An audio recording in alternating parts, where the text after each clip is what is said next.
it's all about releasing and getting wild and getting crazy. And hey, we're all humans.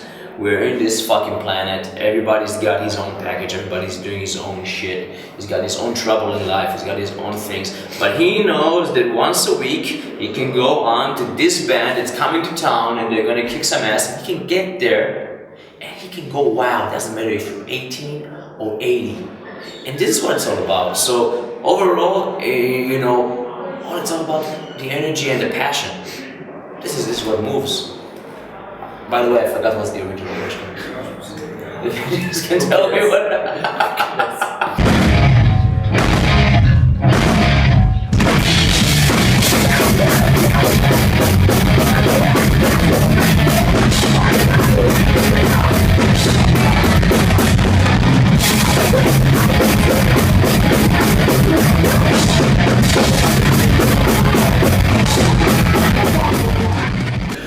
So yeah, what was your first performance on the stage like?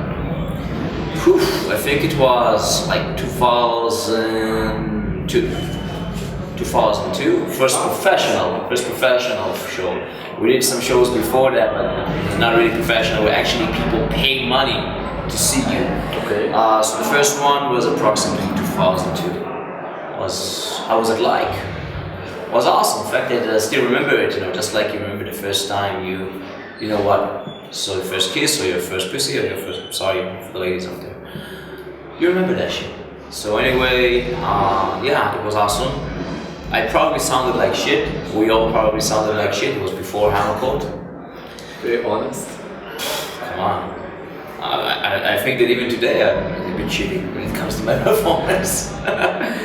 But it was awesome. Overall, this is what it's all about. I mean, we're doing it because we love it. Everybody's doing it. He's doing it because we love it. If you're doing it for the money, you're fucking Justin Bieber. Fuck you. We're doing it because we love it. Everybody is into this metal, is into this hard rock. You're doing it for the passion, for the energy, for the desire, for the brotherhood. This is what we do. Okay.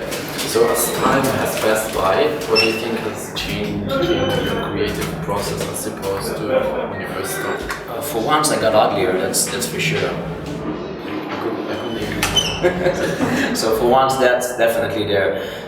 Creatively, I'll be honest with you, I'm still doing the same shit I always used to do. I write songs which I would have listened to. I write shit which I like. At the end of the day, I cannot do something which I don't appreciate myself. That means that you might have a shitty taste for some, but I'm writing the shit that I would buy. So overall, at that age, it probably was a bit different. I was more into more old school stuff, and today I'm trying to have my own shit. At least in the last 6 years or so, 6 or 7 years.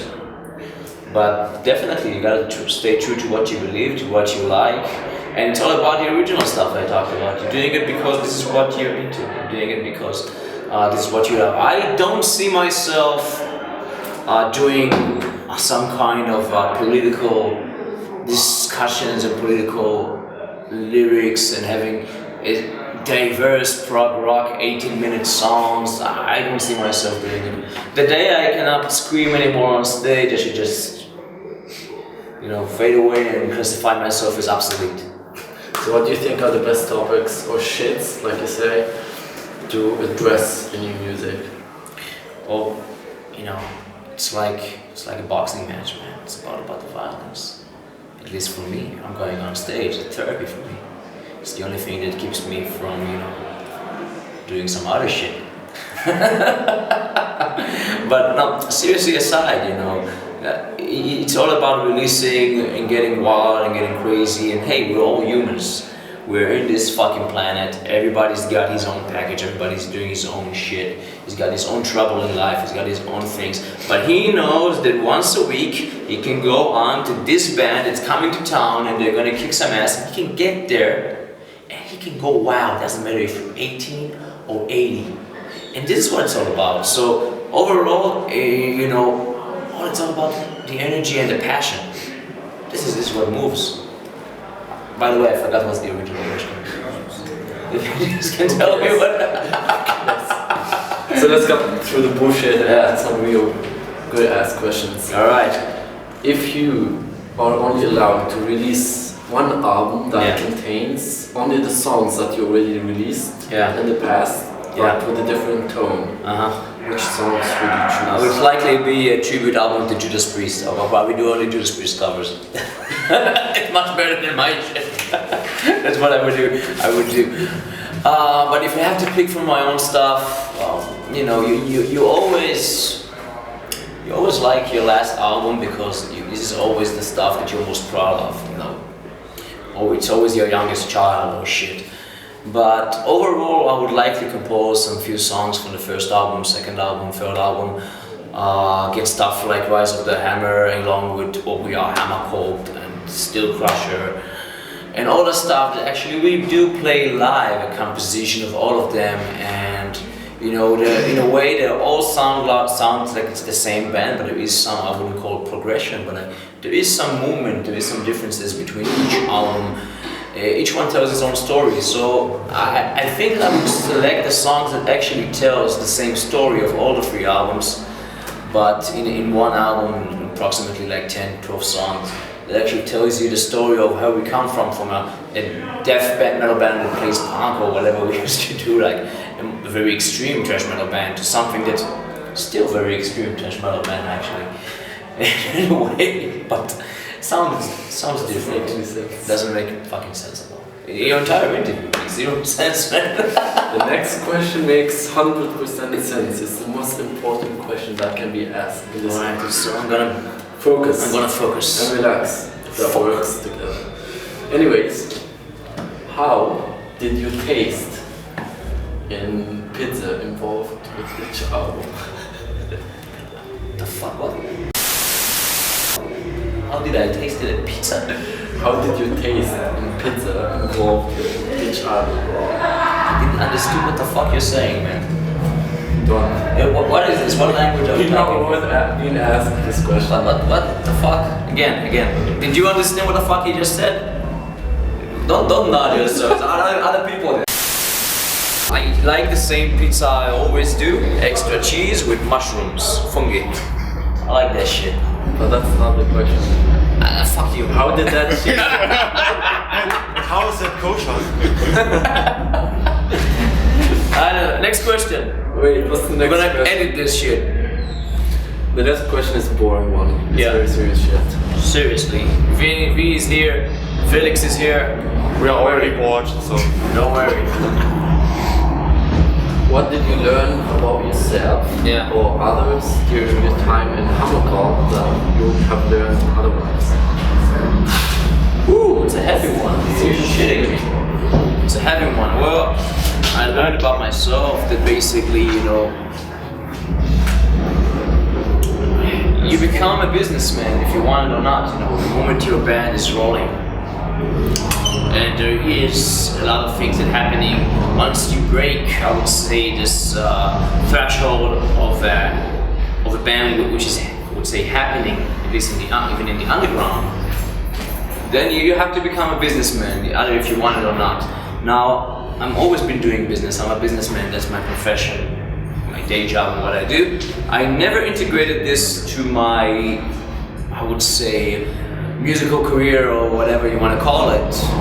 But sooner or later you have to, and you have to make rules for yourself. So this is something I learned about myself, and I believe that everyone that actually been there, in a way learned about himself. He might be suck at it, but in a way he learned about himself also. And also apparently I'm an asshole, I mean, if you listen to some other people's opinion. Okay, what message do you hope people see through your work? It's another serious boring question. Fuck me, final. Really. What message? It's all about the fun, you know. What you see is what you get with Hammercult. There is no complex message. We're here to kick ass. There is no rock star attitude or bullshit stuff, you know. This is what you get. People who are working hard, who came to kick ass. You're gonna meet them after the show. There is no message. There is no complex shit. This is Hammercult. Okay. Sorry, man, you should dumb down your questions next time. I had so many things. Too articulate, so I'm serious. Ace of Spades! Come on! I want to hear you! Come on, here we go!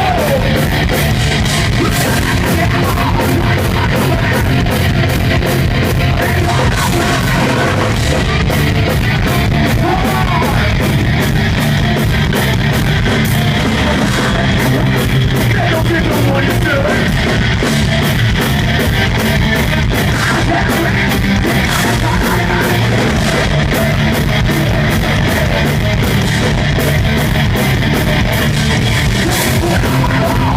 With the devil!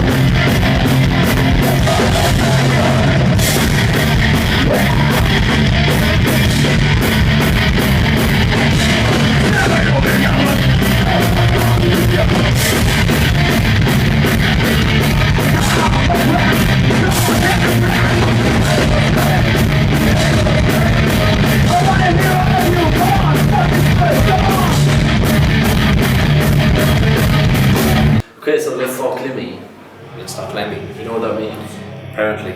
Okay, you always throw an aces of spades halfway before the end of the show. What's all that about? Oh, you picky son of a bitch. But yeah, let's talk Lemmy. We have been doing this cover since 2011, if I'm not mistaken, maybe even approximately, yeah, something like this. And it also was released last year in our EP by SPV called Legends Never Die, which consists of multiple covers of bands we have covered throughout our career, such as Running Wild and Seb. But yeah, Motorhead, Ace of Spades is there. And actually this specific song is something we have been playing for a long time during the shows. And we kind of dropped it down in the last 2 years. And you know, Lemmy died, I believe, December 2015, if I'm not mistaken. So yeah, I think I'm Well, don't come on my specific date, but and once it happened, I knew that all right, we have to bring it back. And since the touring we have done since January 2016, we've been playing this one live every night. We say, hey, this one is for Lemmy, and whatever there is a tribute, we have to bring on stage every night. And why do I feel I have to do it? You know, without him, we wouldn't be here. I highly doubt we will, because without him there wouldn't be, forget about us, there is the whole generation, even before us. I mean, what am I? I'm in generation 3, 4 when it comes to the metal. old enough. Fuck you. But the thing is that there have been bands that have been, that influenced me, have been influenced by Motorhead. So therefore, you know, you have to put it there.